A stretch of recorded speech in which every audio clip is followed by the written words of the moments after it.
This is lecture video number 12 of Thermodynamics 2. We shall start a new chapter today, which is about vapor power cycles.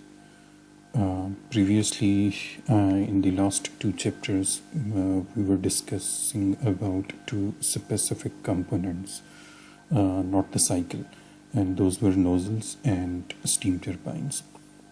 But this particular chapter, as the name indicates, deals with a number of components joined together, at least more than one components, which makes up a complete cycle. So here you see, as the name indicates, it's vapor power cycles. So the term vapor is used here. So here it means the working fluid in these power cycle is vapor. And whenever we say vapor in thermodynamics, it means it's a non-ideal gas, and vapor is a gas, but here specifically we are using vapor in that region where it behaves as a non-ideal gas. And also vapor here means it's a working fluid which alternatively changes its phase. In one cycle, in one process of this cycle, it will be vapor, and in some other process of the same cycle it may be condensed. So it is continuously changing its phase throughout the cycle. Sometimes it is all gas, sometimes it is all liquid, and there will be processes where it is a mixture of both liquid and gases. So the term vapor is hopefully clear. The next is power. Here power specifically means the work power, not heat power, right? So we are discussing vapor power cycles, those cycles which produce power in the form of work. The purpose of those cycles is to produce work, because heat is also power, work is also power, but here power specifically means the work power. Although heat is used in those cycles to produce that power, but what is that power? The form of power is here work, and we have studied in Thermo 1 what is actually meant by work. When something is moving, there is a physical movement of shaft in most of the cases. When it is rotating, so we get a power or work output, right? So in these cycles, and the term cycle is of course should be clear. That is also a very fundamental concept of thermodynamics. Whenever there are more than one processes and they make up a cycle, it means the initial and end states are same, then it is called a cycle. So that is all about the title of this chapter, vapor power cycles. So we will be discussing those power cycles in which the working fluid is vapor.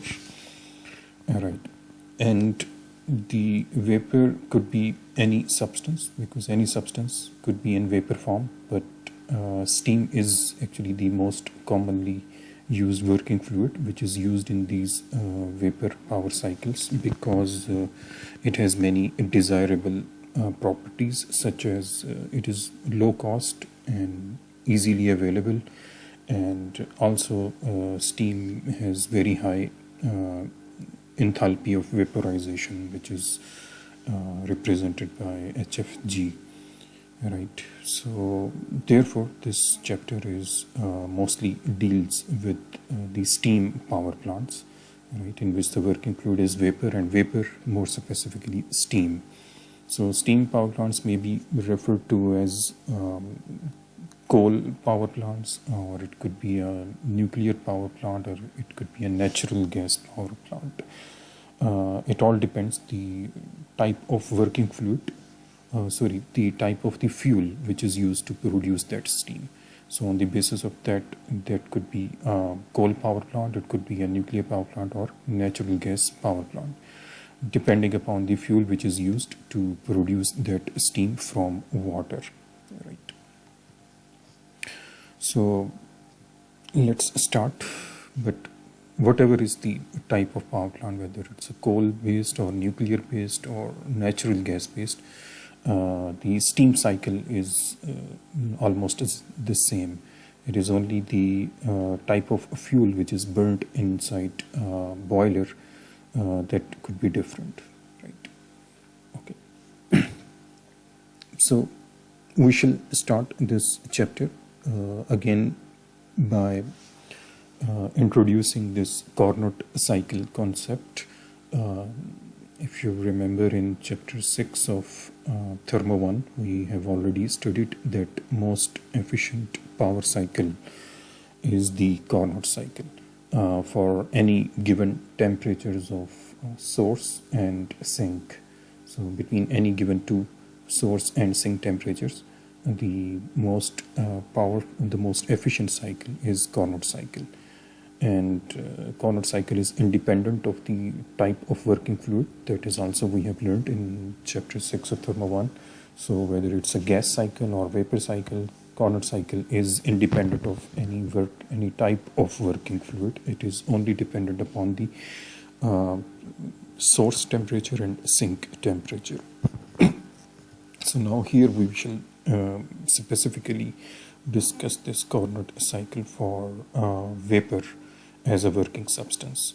So once we are saying it is a vapor, so it means we are saying that it may change its phase during the cycle, right? So whenever you want to represent any power cycle on TS diagram, now we shall be using mostly TS diagram, not TV or PV diagram in case of these steam power cycle or gas power cycle.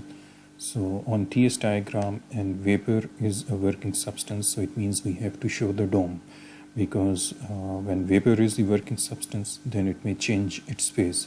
So whenever there is a phase change involved, we have to show it with the help of this dome, because this dome actually separates the three regions which we have studied again in Thermo 1.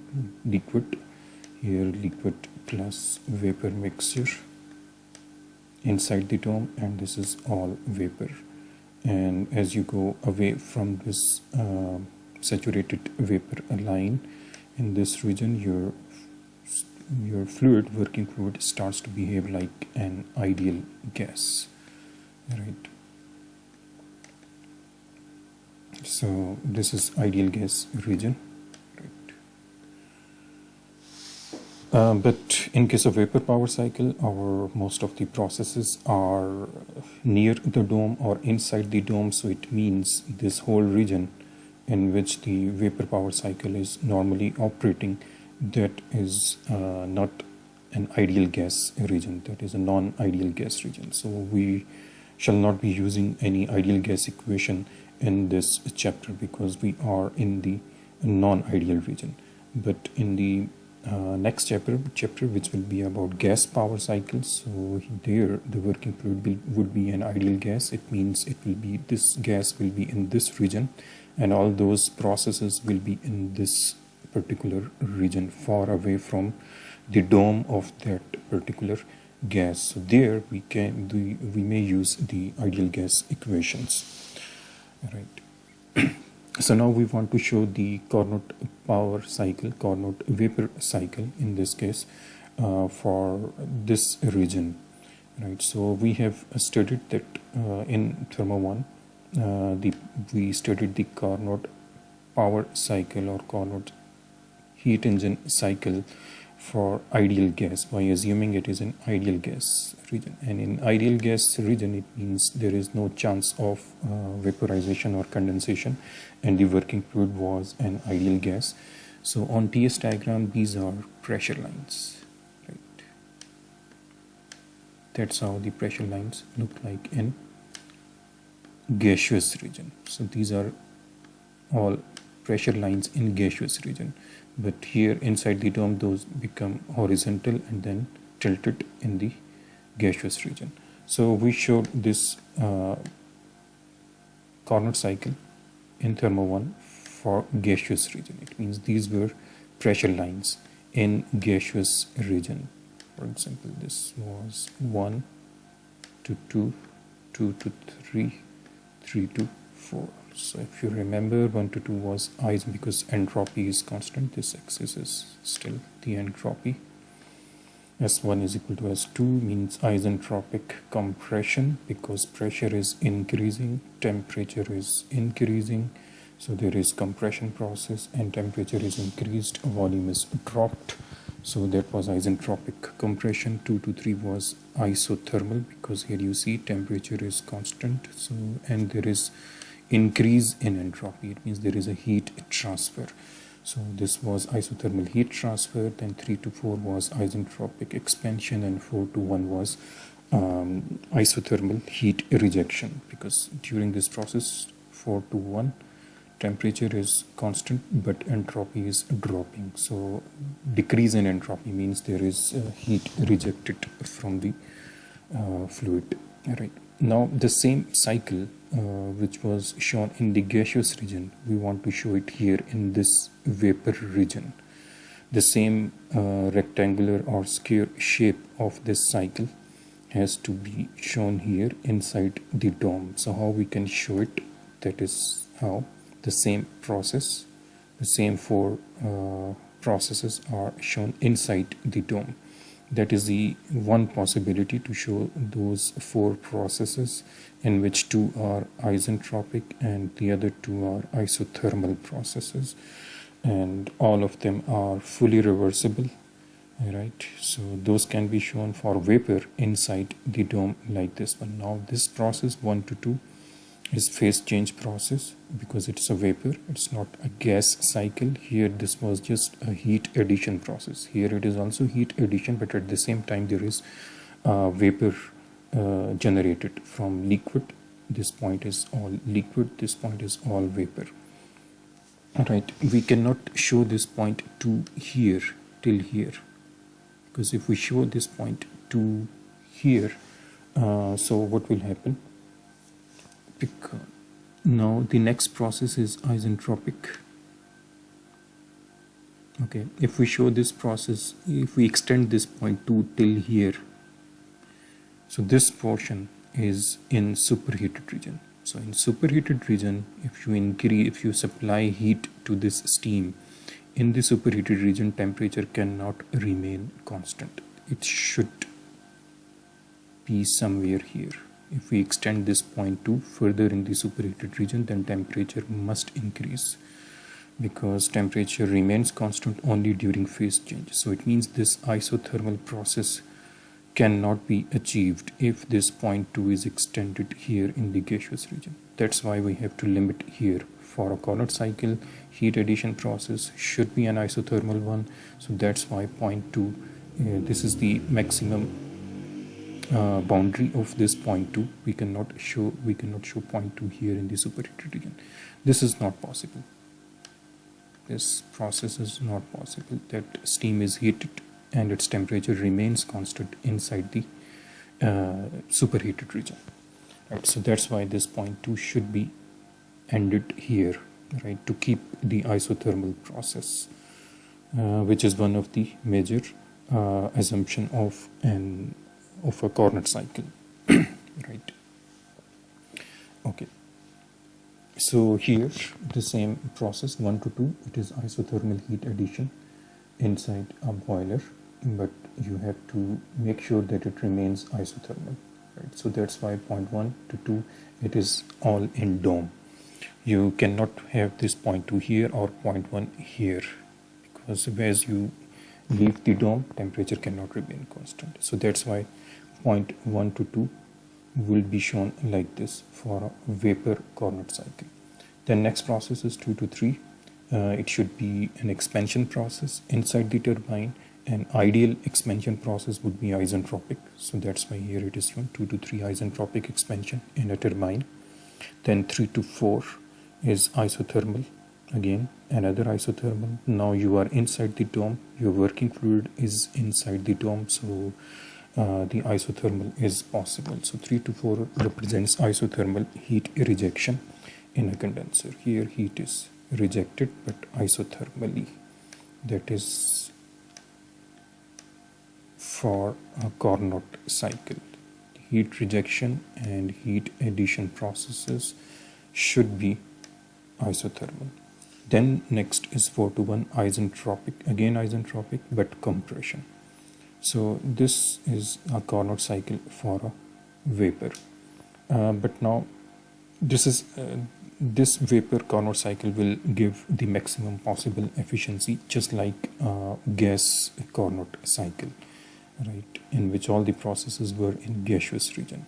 But we did discuss in Thermo 1 that this is not possible. There are practical limitations for such processes to achieve, because there is no such process in which the temperature can remain constant on both system and surrounding site. Here, when you will heat the gas in a single phase, only gas throughout from 2 to 3, the temperature will rise. So practically it is not possible to have a heat transfer process with a single phase as a constant temperature process. The same is true for this heat rejection process. Whenever there is a heat rejection, the process cannot remain isothermal. So this is just a theoretical cycle in which we have assumed isothermal heating and isothermal cooling, but that is not practical. But these two at least can be achieved here, because during boiling, temperature at least on the system side can remain constant, but still there will be temperature difference with the surroundings. So at least on the system side, it is possible to achieve constant temperature, heat addition, and similarly on the for the condensation process or the heat rejection process, because it is a condensation process and because it is a two-phase process in which phase is changing, so temperature can remain constant. So 1 to 2 and 3 to 4 isothermal heating and isothermal cooling is possible in case of phase change, right? So these two processes are possible in case of Carnot vapor cycle, at least on the system side, because on the system side temperature remains constant.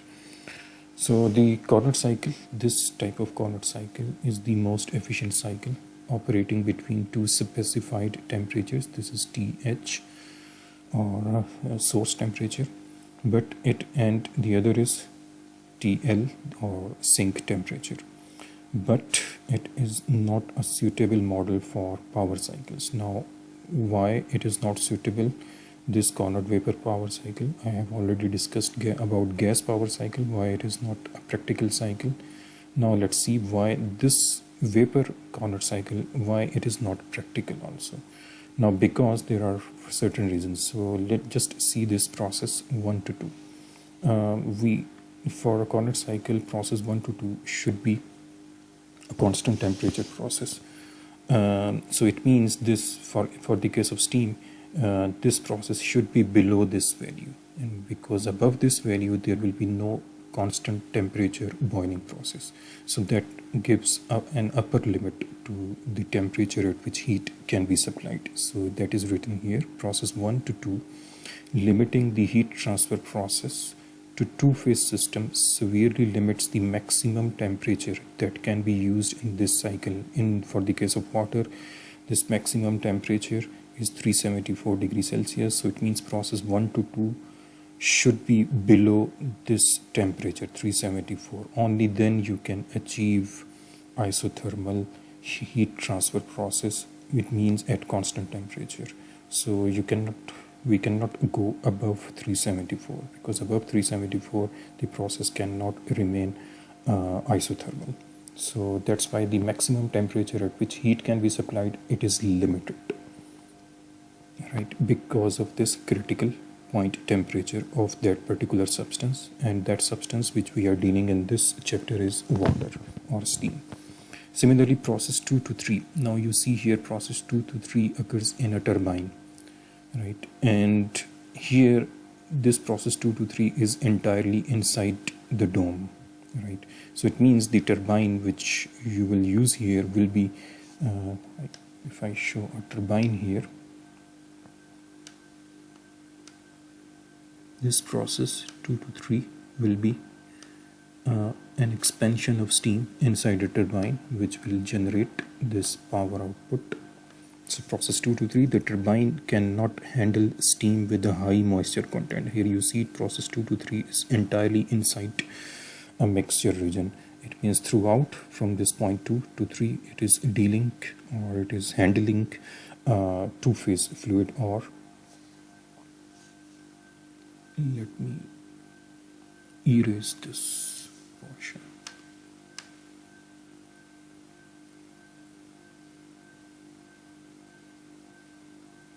Okay.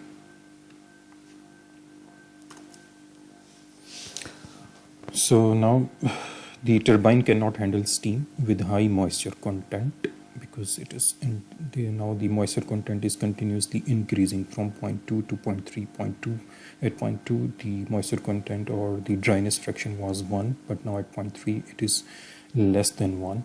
It means a significant amount of vapor water liquid droplets have been generated. So now because of so much water droplets inside this steam, this will have the issue of erosion and wear, right? So the turbine blades will erode and wear out due to the presence of these small droplets of water. So that's why this is not a practical process, because it will severely damage the turbine surface.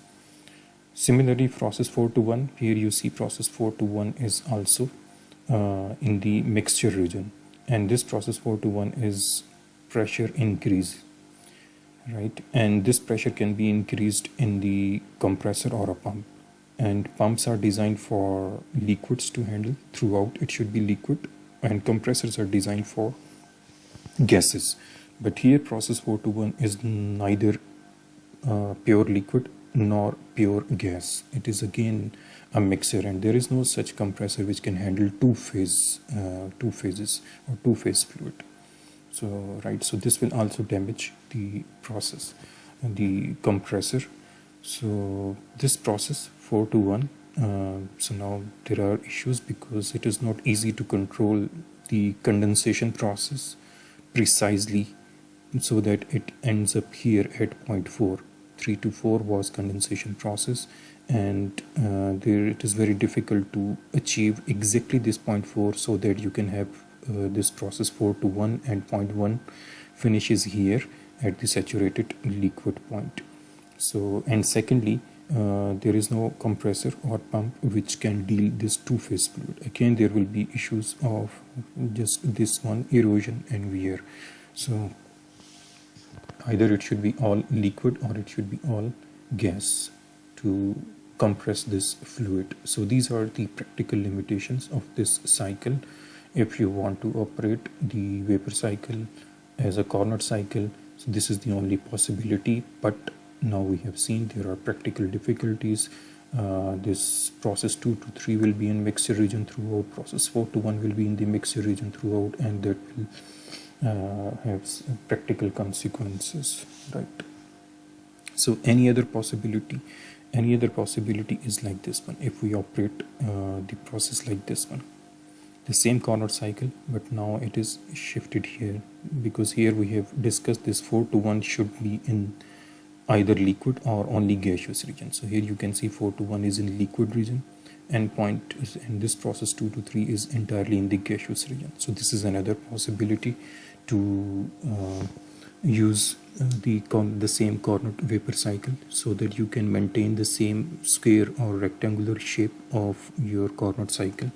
But this cycle is also not suitable because it requires isentropic compression. Here 4 to 1 is isentropic compression to extremely high pressure, because 4 to 1 means point 1 is now above critical pressure, and above critical pressure for the case of water it is 22 megapascals. So it is a very, very high pressure which you at which it has to be employed, right? So this process 4 to 1 has to be in a very high pressure region. And also isothermal heat transfer in this process 1 to 2 will not be inside the dome, it will be outside the dome. and this is also not possible to achieve that this process 1 to 2 remains isothermal in this region because there is no boiling phenomena. So again, this is just a theoretical assumption. We can only think about this process theoretically. Practically, it is very difficult to achieve. So here, this system or this cycle has its practical limitations. Similarly, this cycle also has some practical limitations. So that's why this Carnot cycle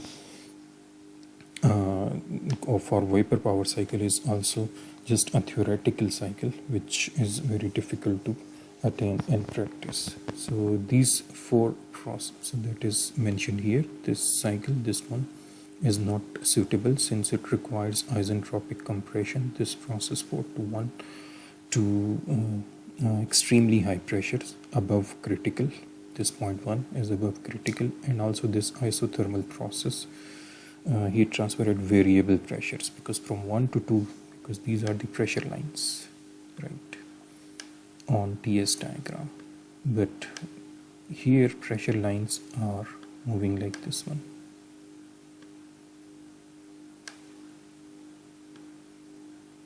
Right.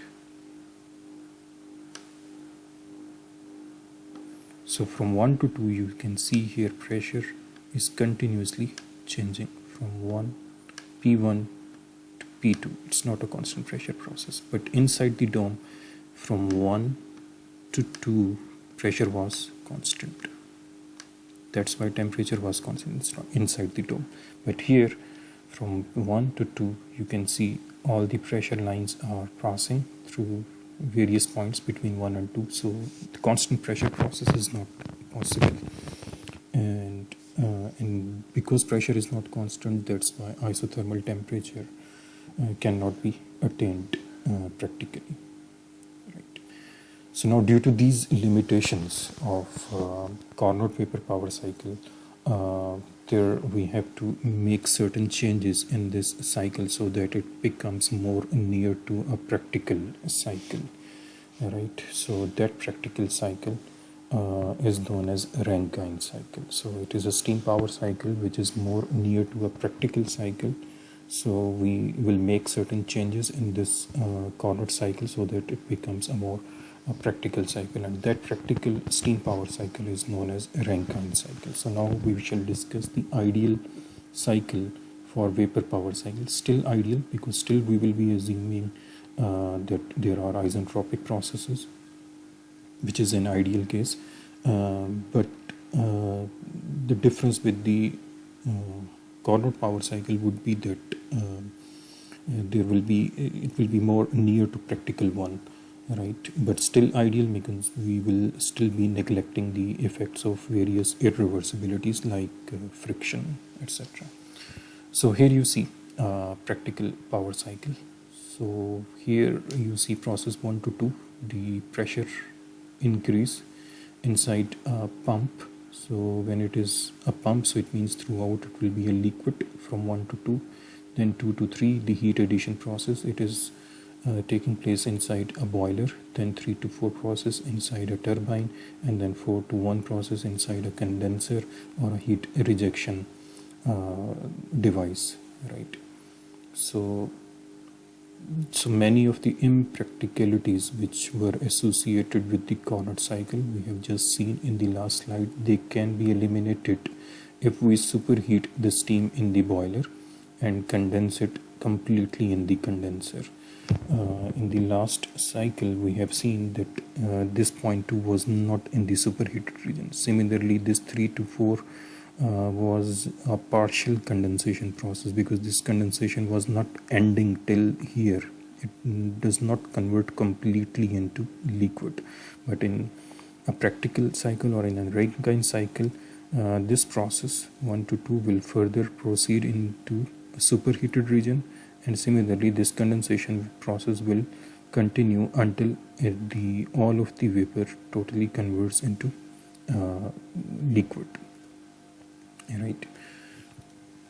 So that is shown here, the same process. So in case of ideal vapor cycle as a Carnot cycle, this was the cycle. but now this has been changed a bit. This boiling process is further extended in the superheated region. Now it enters into a turbine, right, and there is expansion inside a turbine, and then there is a condensation process until this point 4 to 1. So this point 4 to 1 is the new condensation, and this process of heat addition has been extended into the superheated region. So these are the two major modifications which have been done in the ideal vapor cycle or ideal Carnot vapor cycle. Now it becomes a Rankine cycle. Still ideal because still we are assuming isentropic expansion and isentropic compression processes. Okay.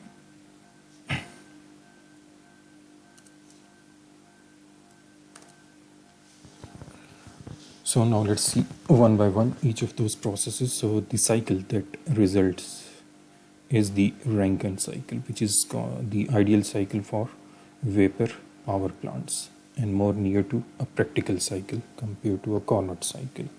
So the ideal Rankine cycle does not involve any internal irreversibilities. So there are irreversibilities on the surrounding side, but not on the system side. So there are no frictional effects. That's why isentropic, right? 1 to 2 and 3 to 4. But reversibility is still there because during heat transfer process temperature is not constant anymore. Temperature is changing, right? And similarly 4 to 1 still is isothermal heat rejection process, but the heat addition process is no more isothermal. Here temperature is changing, and again in this region temperature is changing. So process 1 to 2 here, 1 to 2, the water temperature increases because it is a pumping process occurring here, 1 to 2.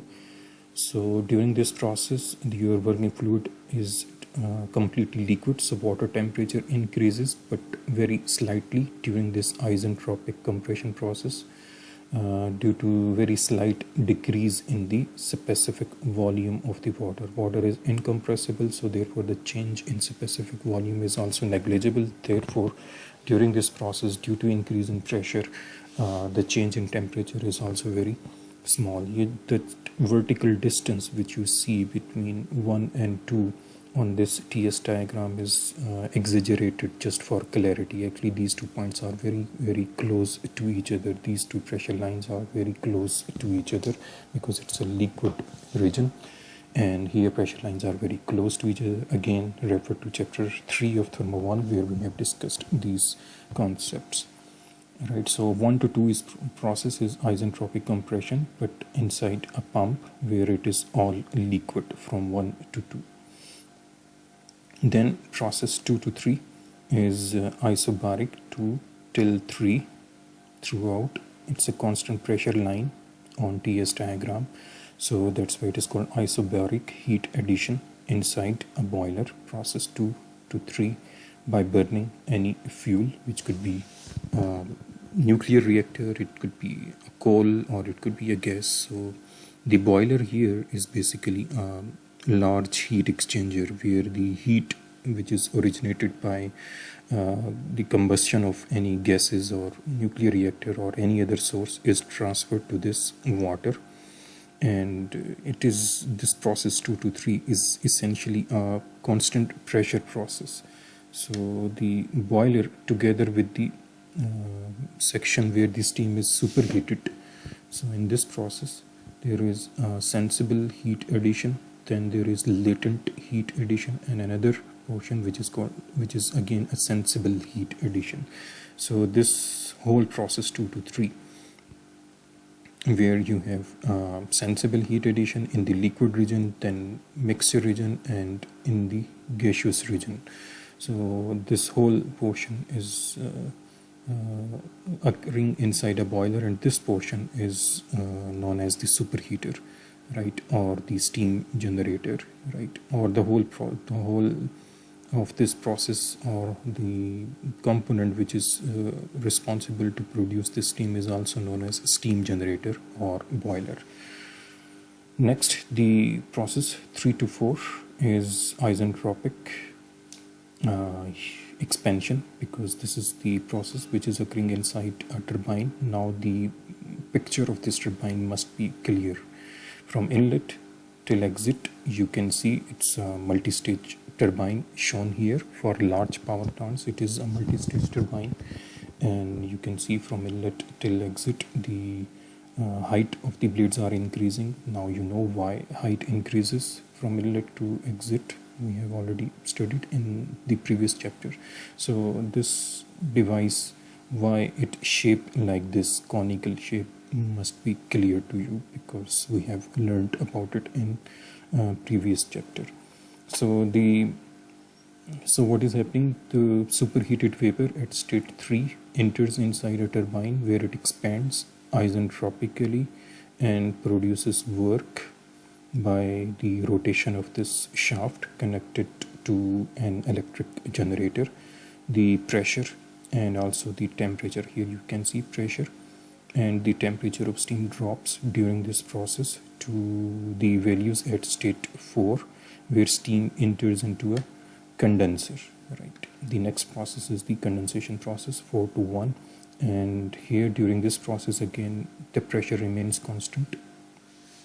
Isobaric heat rejection inside a condenser. At this point, right, at this state or point, steam is usually a saturated liquid vapor mixture. These are the last stages where some of the steam may condenses. So this is acceptable. Some amount of liquid droplets is acceptable, but it should not be too much liquid particles in it. So this 0.4, if here x value is near to 0.9 or between 1 and 9, it is acceptable, but it should not be below 0.9, 0.8, 0.7. Then it is detrimental for the turbine blades in the last stages. So normally this point will be in the mixer region, but the value of x will be near to 1. So steam is usually a saturated liquid vapor mixture with a high quality or dryness fraction. Steam is now condensed at a constant pressure in the condenser, which is again just like a boiler. It is also a heat exchanger, but the direction of heat transfer is different, because here the steam is rejecting heat to some cooling medium. So here you have some cooling medium. So here steam is rejected to a cooling medium. Some cold water or cold air is flowing, and it is actually absorbing this heat from this steam. So this cold air or cold water is available from a lake or a river or just the atmosphere, right, or the ambient air. So steam leaves the condenser as a saturated liquid, and now it enters the pump. So it completes the cycle of this Rankine power plant, right?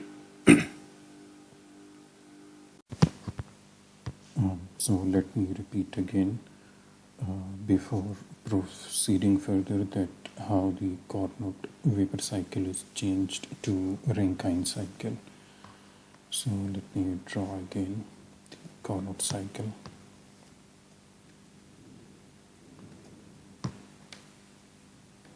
So this was on TS diagram. So we shall be using TS diagram in this whole chapter. So this was the dome, and this is Carnot cycle shown inside the dome. Right. So it is exact rectangle, not like zigzag, which I have drawn here. Okay, so this was a process 1 to 2 isentropic compression, 2 to 3 isothermal heating, 3 to 4 isentropic expansion. Alright, So now we will see how this Carnot cycle is changed to Rankine cycle. In Carnot vapor cycle, which is shown here, the process 1 to 2 and this process 3 to 4, they are in mixture region, and that has practical issues which we have just discussed.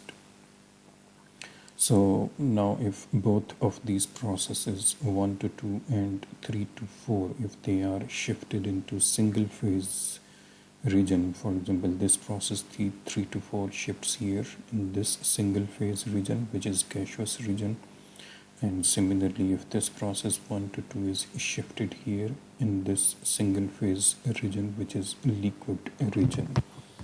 So now that will make the cycle as a Rankine cycle, because then the heat transfer process will not be isothermal anymore, and that's why it will not be an isentropic, it will not be a Carnot cycle.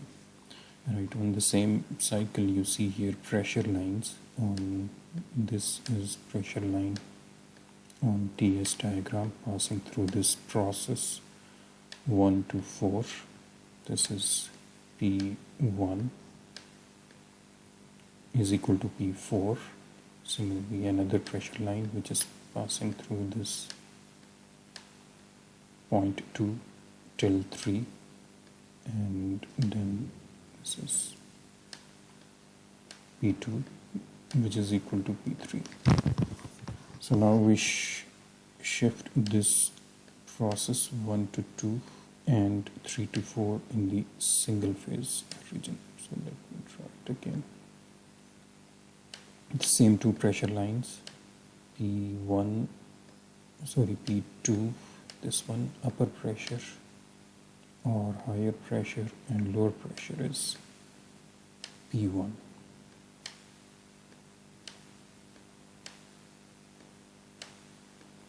So this process 1 to 2, if you shift it into the liquid region between the same two pressures, so point 1 comes here from this mixture region, now it is shifted to saturated liquid. So this is your new point 1.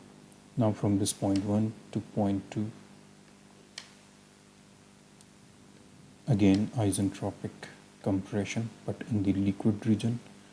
Right, the only difference is the region. It was here in the mixture region, now it is shifted to the pure liquid region or compressed liquid region or subcooled liquid region. Same diagram, TS, right, same pressures 1 to 2, the only difference is the phase of the fluid. Similarly this 3 to 4 process, when it is shifted to the superheated region, so this point 3 has to be shifted here. Now by following the same pressure line, so you have to go up, right, in this direction somewhere till this point. So this point 3 is shifted from here till here on the same pressure line P2. Right, so that now the fluid, when it is entering into a turbine, it should be superheated gas, and now it expands inside this turbine isentropically again till the exit point is somewhere here near this saturated vapor curve. Now this point can be shifted further here, and then end point would be somewhere here, but for that you have to supply a large amount of heat in the boiler. Right, so these are the factors which we will study later on in this chapter. What is the effect of this pressure, if this pressure is increased or if this pressure is dropped, or if this pressure is increased or if this pressure is dropped, or the temperature T3 is here or somewhere here. So we will study all these factors later on. So now the same 4 processes are shown here, right, but this was ideal cycle as a Carnot cycle, right. ideal cycle for vapor power cycle is this one, which is Rankine cycle, which is more near to a practical cycle. It's still ideal because still we are assuming there is isentropic processes 3 to 4, right, and 1 to 2, and the isothermal process is not anymore there because this process 2 to 3 is the heat transfer process in the boiler, and during this process temperature is changing in the liquid region and also temperature is changing in the gaseous region. So why have we shifted point 3 from here to here? So that the major portion of this expansion inside the turbine should be in the superheated region and not in the mixture region. Mixture region will have its own consequences because of a lot of moisture in which the turbine blades has to operate. So now this was Carnot cycle and this is Rankine cycle. Right. So that's how the same Carnot cycle is shifted to a more practical cycle that is called a Rankine cycle. Right. Okay.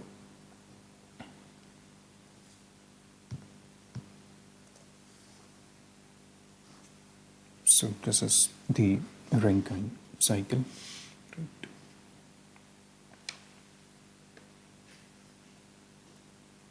So process 3 to 4 is mostly in the superheated region, and this process is giving us the required work output, right? And now it is a decrease in pressure in the gaseous region or isentropic expansion of the gas. Okay, now again referring to our previous knowledge of thermodynamics 1, if you remember, we have studied that any curve on TS diagram, the area under any curve or line on TS diagram represents heat transfer. Just like area under any curve on PV diagram, right? This is PV diagram.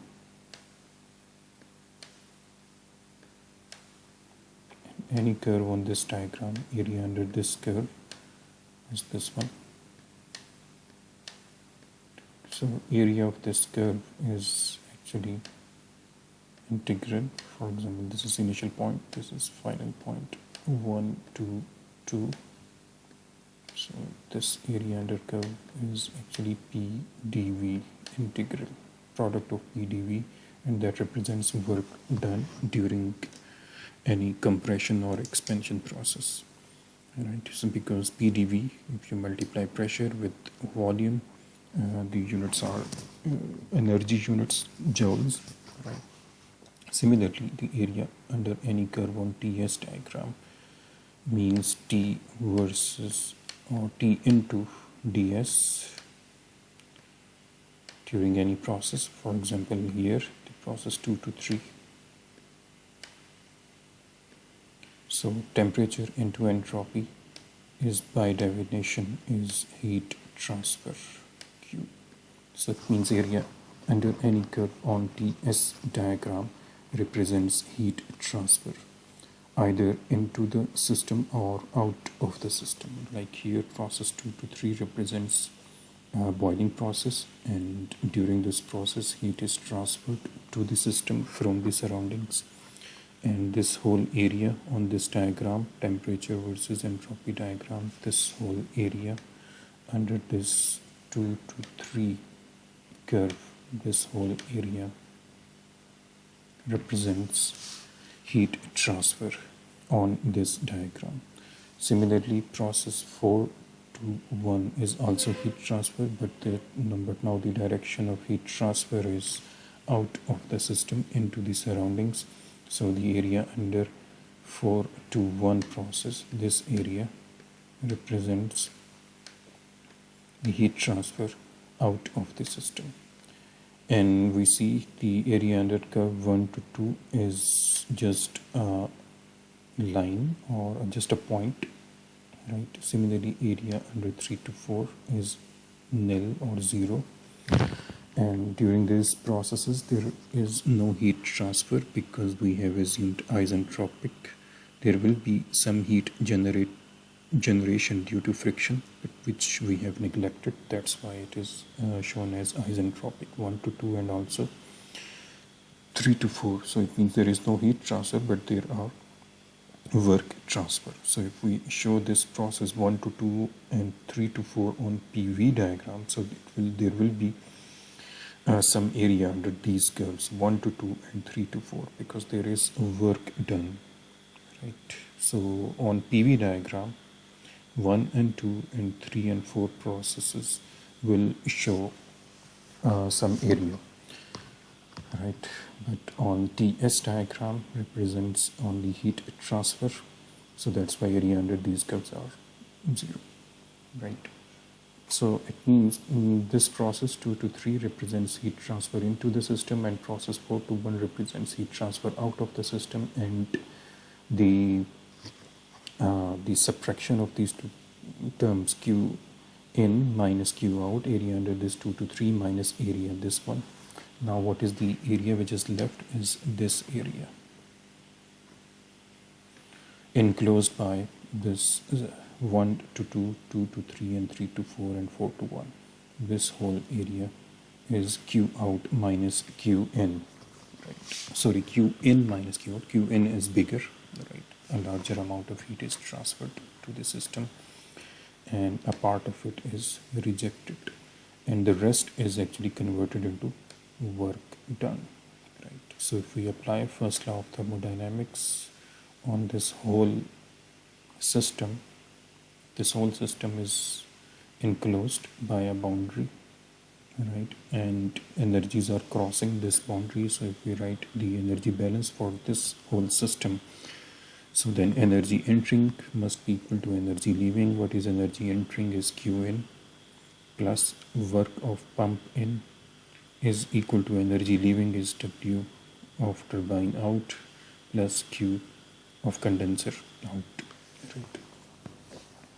So, and then if we simplify this equation, we will come to know that Q in minus Q out is equal to W turbine out minus W pump in. So sum of this work out of the turbine will be reused here in the pump, right? So it means this work, this Q in minus Q out means area under this process 2 to 3 minus area under this process 1 to 4 represents the net work output of the system, that is W turbine out minus W pump in.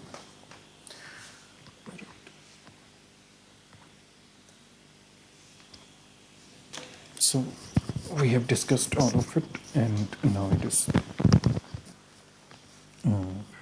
explained here point wise.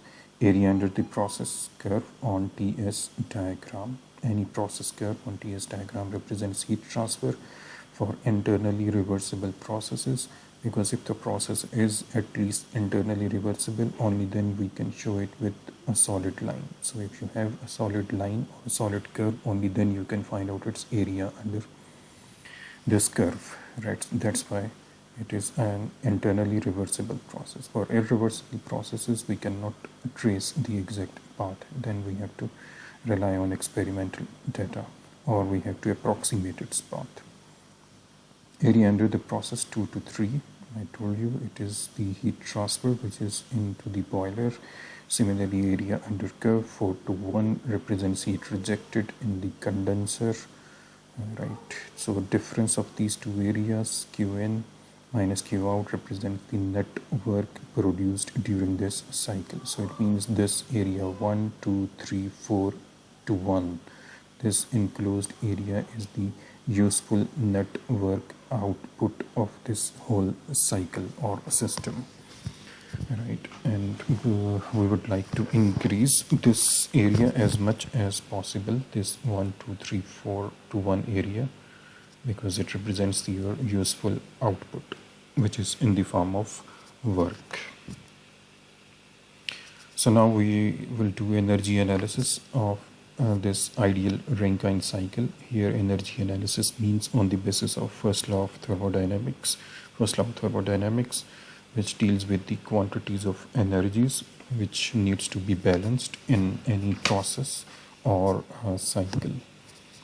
So this is something we have been doing in thermodynamics 1 already, so it is just a repetition of all those concepts. So let's repeat it here again.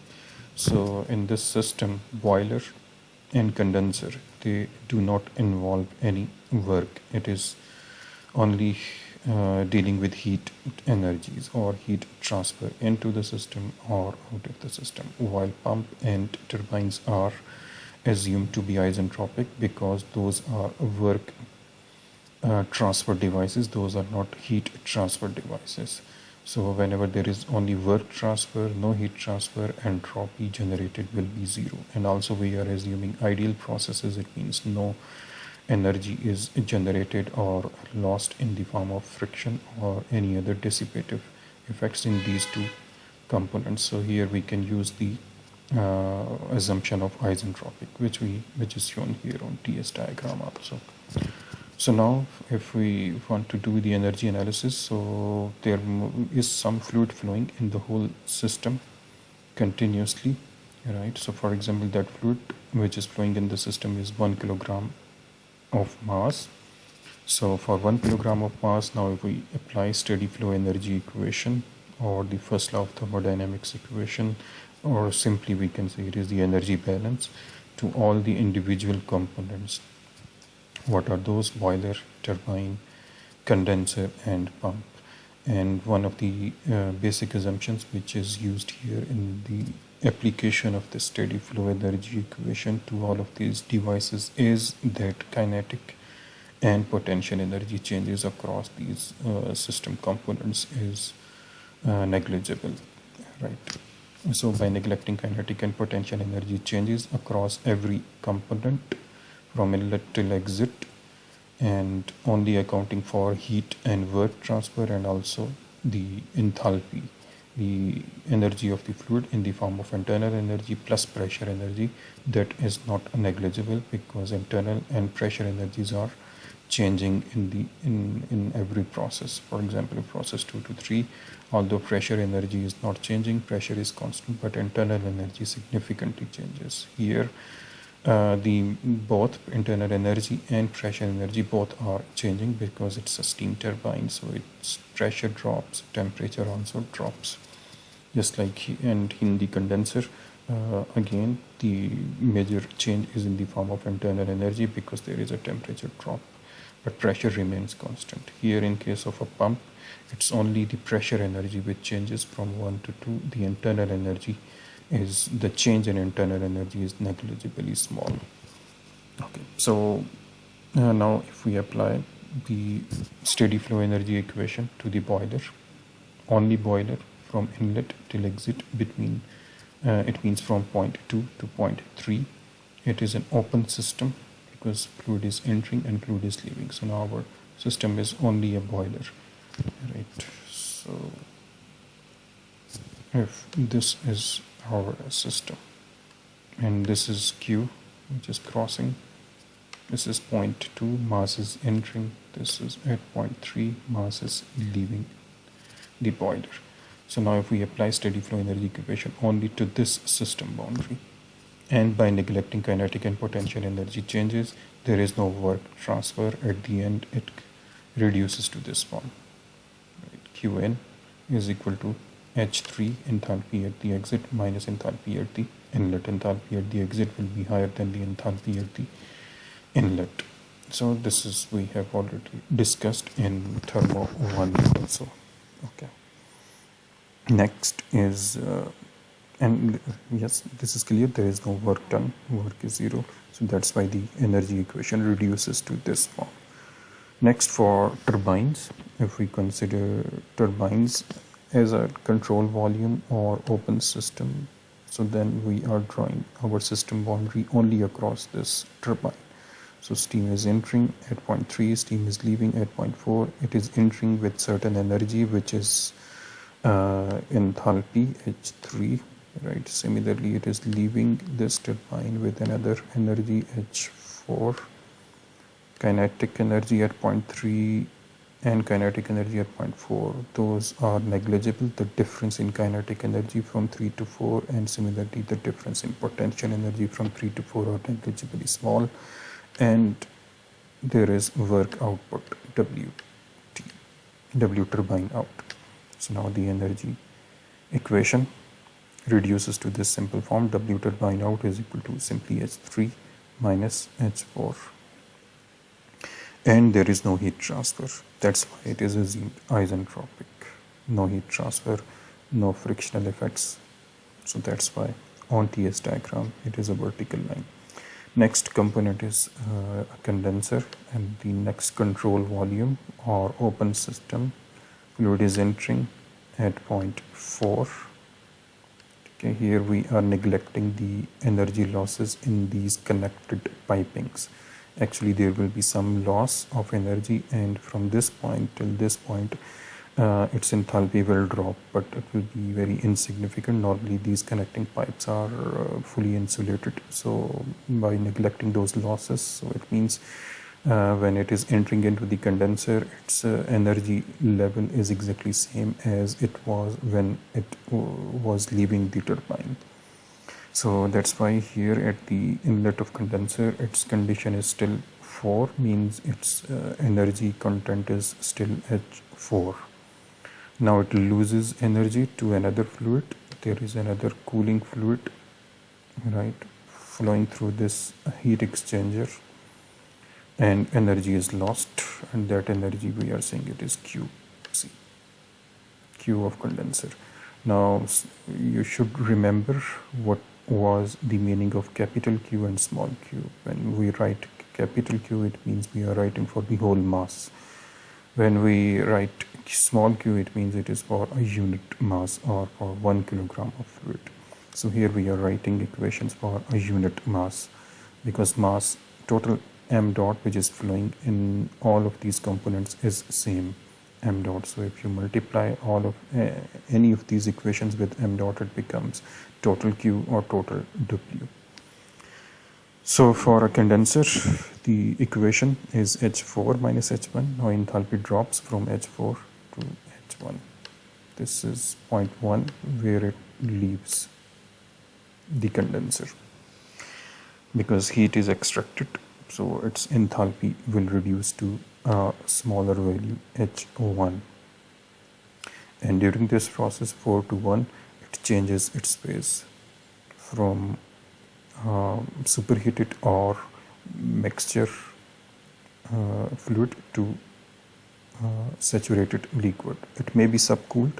At this point, one may go into the subcooled region depending upon the conditions inside the condenser, the heat transfer area of the condenser. But here we are considering the basic Rankine cycle, so we are taking this point 1 exactly at saturated liquid. Right. So again, in the condenser there is no work transfer. So in the steady flow energy equation, there is no work transfer. Kinetic potential energies are neglected. Next, now fluid will enter into a pump at point 1. So now we shall apply this same in a steady flow energy equation across this component, which is a pump or a control volume.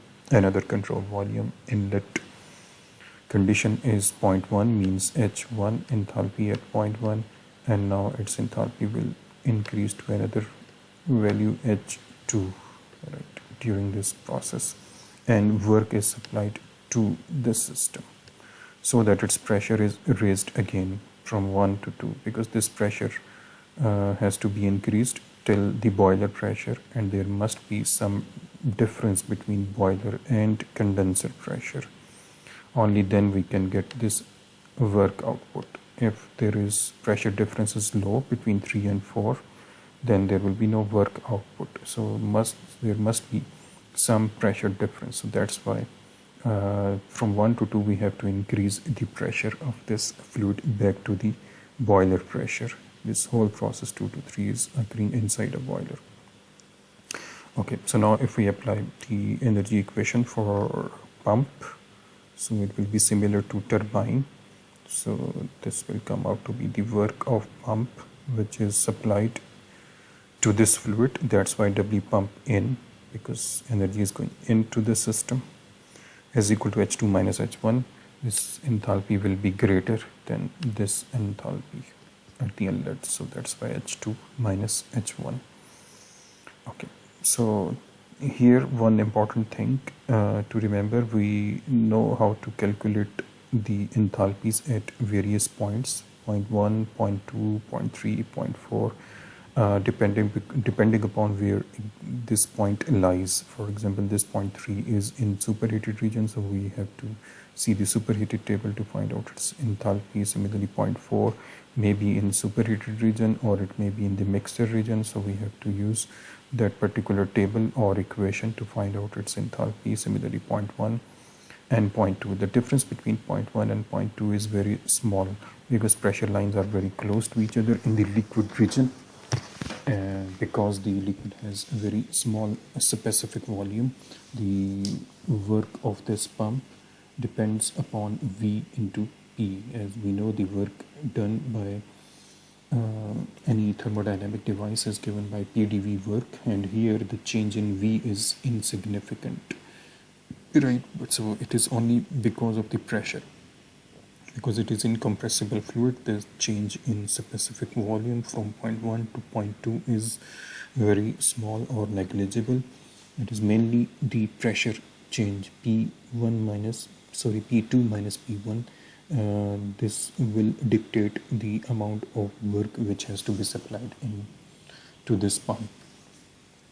So here, if we, for the case of pump, the equation is H2 minus H1, and we know what is enthalpy. Enthalpy is U plus PV. So it means U plus PV at 0.2 minus enthalpy at 0.1 is again U plus PV at 0.1. So now let's concentrate on this particular point. So in the pump, it is incompressible fluid. From 1 to 2, the temperature change will be insignificant. This 1 to 2 is shown very close just for clarity. Actually, these points are very close to each other in the liquid region. So there will be no temperature change during this process from 1 to 2. So it means U2 minus U1 will be negligible or near to zero, right? So now what is left? P2V2 minus P1V1. So H2 minus H1 for the case of pump is simply equal to P2V2 minus P1V1. And now we also know it is incompressible fluid, means V1 will be equal to V2, right? So here V2 is equal to V1. So now the equation will be V is common in both of these terms. U2 and U1 are cancelled. V is same. So now what is the equation for this delta H? For a pump, it will be simply equal to V into P2 minus P1, because pressure difference is still there, but change in specific volume due to this pressure change for an incompressible fluid will be negligibly small. So that's why for the case of pump there is no heat transfer, and this enthalpy change can be calculated. Let me erase it.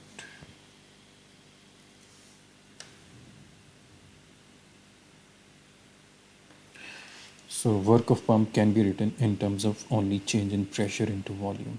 This V, which remains constant from 1 to 2, multiplied by change in pressure, which is P2 minus P1. Okay. So in other words, H2 can be calculated as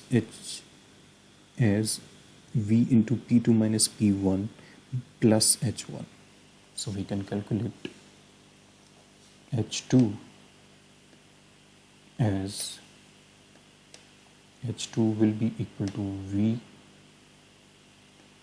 into dP, change in pressure, plus H1. H1 we can calculate, we can see from the saturated table. H1 will be equal to HF at that temperature and pressure. So for H2, we can use this equation as we have just discussed. H2 is equal to V dP. V, specific volume at point 1, means V1 will be equal to V2 into dP, means P2 minus P1 plus H1. So we can calculate H2 like this. So that is the procedure for calculating H2, which we will be using in numericals. Right? Okay, so let's move on.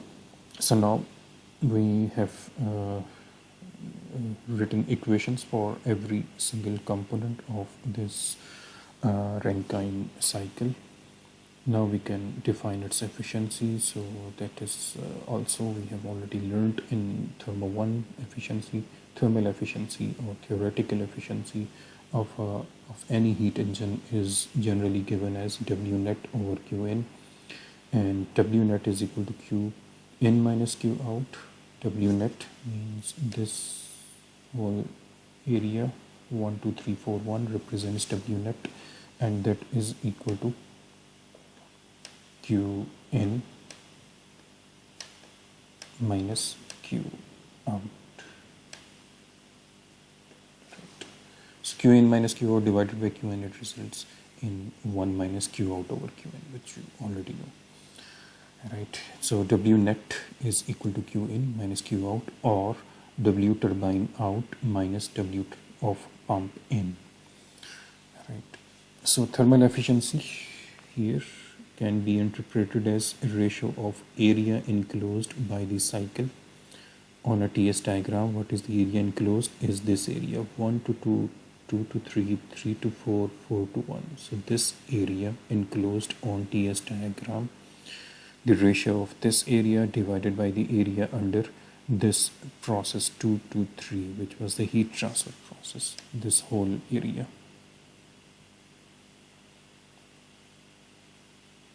So this whole area under 2 to 3 process represents the heat transfer into the system, and this area enclosed by 1 to 2, 3 to 4 represents W net out. Right. So thermal efficiency is the ratio of these two components. So let's solve a simple numerical. Consider a steam power plant operating on the simple ideal Rankine cycle. Right, simple ideal Rankine cycle. Steam enters the turbine at 3 megapascal and 350 degrees Celsius. Entering the turbine means at the exit of boiler. So that is the condition, at the exit of the boiler. And it is condensed in the condenser at a pressure of 75 kilopascal. So that is the pressure inside the condenser. That is the pressure. This pressure 3 megapascal is in the boiler, in other words, or at the inlet of turbine, and this pressure is at the exit of the turbine. Exit of turbine means condenser, inlet of turbine means boiler pressure. Right. So for this case, for this pressure ratio, we need to find out the thermal efficiency of this ideal Rankine cycle. So first of all, let's draw its schematic diagram. So here is the schematic diagram of this simple ideal Rankine cycle. So the processes are clear. What is given at the exit of boiler or the inlet of turbine? This is the given data. Pressure and temperature. So steam is leaving the boiler at this pressure 3 megapascal and at a temperature of 350 degrees Celsius. Now it is leaving the turbine at this pressure. Only pressure is given, not temperature. So we will find out the temperature by ourselves. So this pressure, which is maintained at the exit of turbine or inside this condenser, is 75 kilopascal. So this is a huge pressure drop available from 3 megapascal to 75 kilopascal. So due to this drop in pressure, work will be obtained in this turbine. So we need to find out the efficiency of this turbine. Efficiency is given by this WT divided by Q. WT minus WP. Normally this work of pump is negligibly small quantity compared to work of turbine. So in most of the cases, this work of P is considered negligible compared to WT or other QB and QC values. Okay. Now we should draw the TS diagram or the thermodynamic property diagram. So these are the major requirements in any thermodynamic numerical problem. First, we should draw its schematic and then the thermodynamic, any suitable thermodynamic property diagram. So in this case, we have shown these processes on TS diagram. So it is clear 1 to 2 in the pump, 2 to 3 inside the boiler, 3 to 4 inside condenser, and 3 to 4 is inside the turbine, and 4 to 1 is the condensation process. Here we have just shown this process 3 as in superheated region, but from this given data it is not clear whether it will be in superheated region.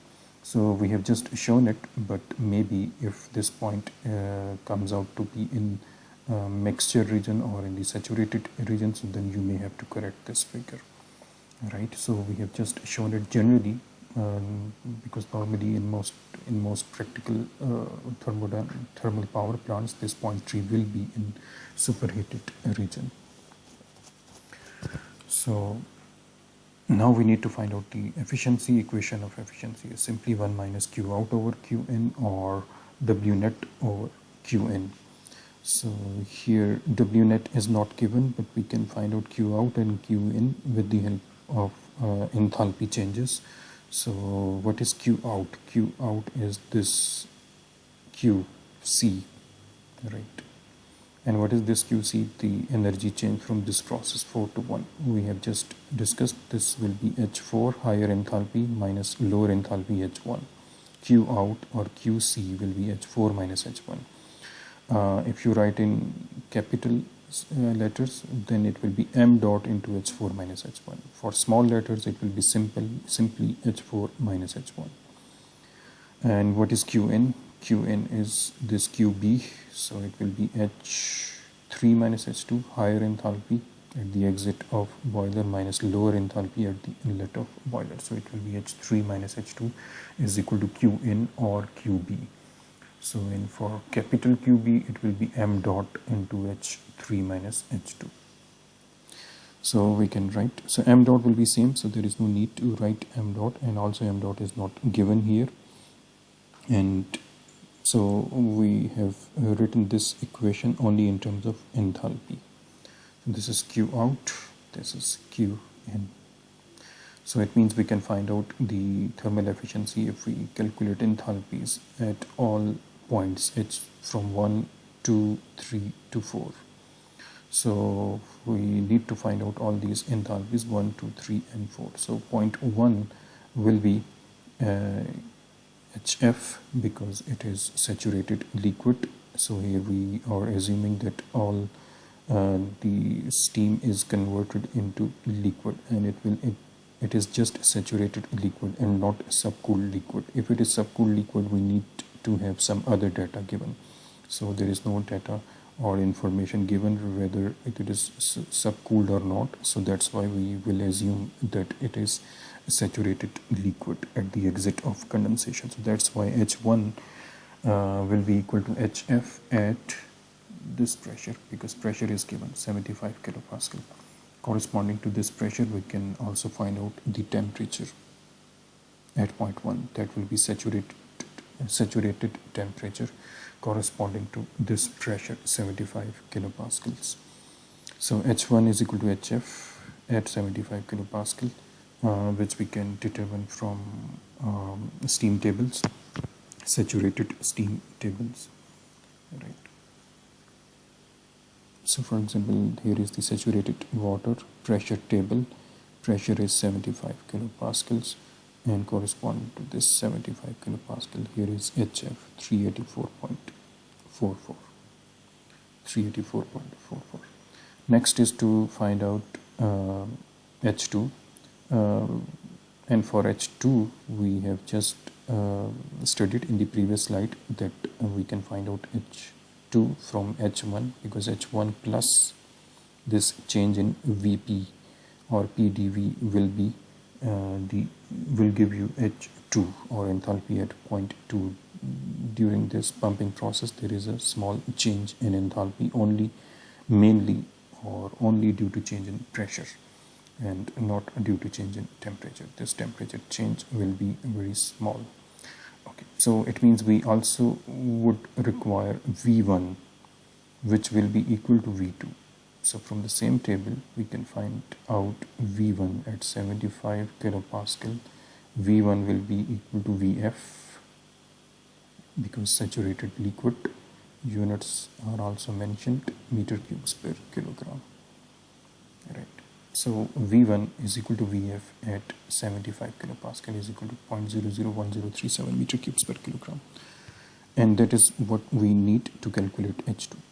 H2 will be equal to H1 plus work of pump 1 to 2, the work of pump which is added, and enthalpy is changed from H1 to H2.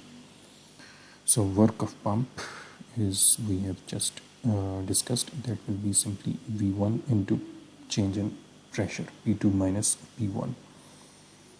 Okay, so just by putting values, V1 is 0.001037 meter cubes per kilogram into kilopascal. So meter cubes per kilogram into kilopascal will result in kilojoules per kilogram, because here the units, we are not multiplying with m dot, and the units of this is meter cubes per kilogram into kilopascal. The final units of this work will be kilojoules per kilogram, and that comes out. So just by putting values, the end result is 3.03 kilojoules per kilogram. So you can see here the work of pump is a very small quantity, only 3.03 kilojoules per kilogram. So just put this WP here to find out H2. So H1 was 384 plus only 3 kilojoules per kilogram will be added, right? So that is the advantage of using a pump, or in other words you may say that is the advantage of converting this steam back into liquid, because now once you want to raise the pressure of this liquid, a very small amount of work is required, compared to if you want to raise the pressure of this gas back to this 0.3. Here you would need a huge amount of work, because there will be a huge amount of V, is specific volume change, which was here constant. For the same pressure change, if you raise the pressure from 0.4 to 0.3, the change in V would be quite significant. That's why the work done from 0.4 to 3 to compress this gas would be much larger than to compress the same fluid in liquid form for the same pressure. And we have just seen here or calculated that this work of pump is a very small quantity. So that's why H2 is very slightly higher than H1, and that is 384 plus 3, 387.47. So this is H2. So now H1 is calculated, H2 is calculated. Next is to find out H3 and H4. Now H3 will be in superheated region. If we are not sure whether it is in superheated region, then we first need to find out. How we can find out? Because for 0.3 what is given, pressure 3 megapascal and temperature 350 degrees Celsius, and using this pressure and temperature we can find out whether it will be in mixture region or it will be in superheated region. So that is something we have discussed in detail in chapter 3 of thermodynamics 1. So 0.3 H3 we will find out from superheated or mixture or saturated vapor. How? We have to see at this pressure at point 3, pressure is 3 megapascal, temperature is 350 degrees Celsius. So let's go to the superheated table. So in superheated table at point 3, this point 3, pressure is 3 megapascal, and for this pressure, this is saturation temperature. It means for this pressure, the temperature here inside the dome is 233.85 degrees Celsius, but our given pressure is higher than, our given temperature is higher than this value. This temperature of point 3 is higher than this 233, which means somewhere here this is 300 degrees Celsius, which will cross this pressure line in the superheated region. So from here it is now clear that point 3 is in superheated region and not in the dome or at the edge of this dome at this point. So point 3 is in mixed region corresponding to 3 megapascal and 300 degrees Celsius. So from the superheated water table, you will find out at the intersection of this pressure and temperature the value of enthalpy, or if you need other thermodynamic property values like specific volume, internal energy, entropy, we can also find out from here. So 3116.1 is the enthalpy, which is at point 3. So now point 4, next is point 4. For point 4, again we have just shown it is inside the dome, but we are not sure whether it will be inside the dome. Maybe this point 4 is here on this point, or maybe in the superheated region. So we have to be sure whether point 4 is again in the mixed region or not. So for how we can find out, so let's see, we have already discussed it again in the thermo 1. So let's repeat that concept again. So if I say H4 is in point 4 is in mixture region, then this is the mixture region equation, right?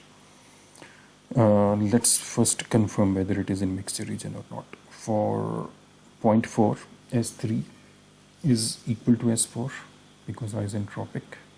So it means point 3 entropy, which is this one, because point 3 was in mixed region, and that is 6.745, and this will be the entropy of point 4 also.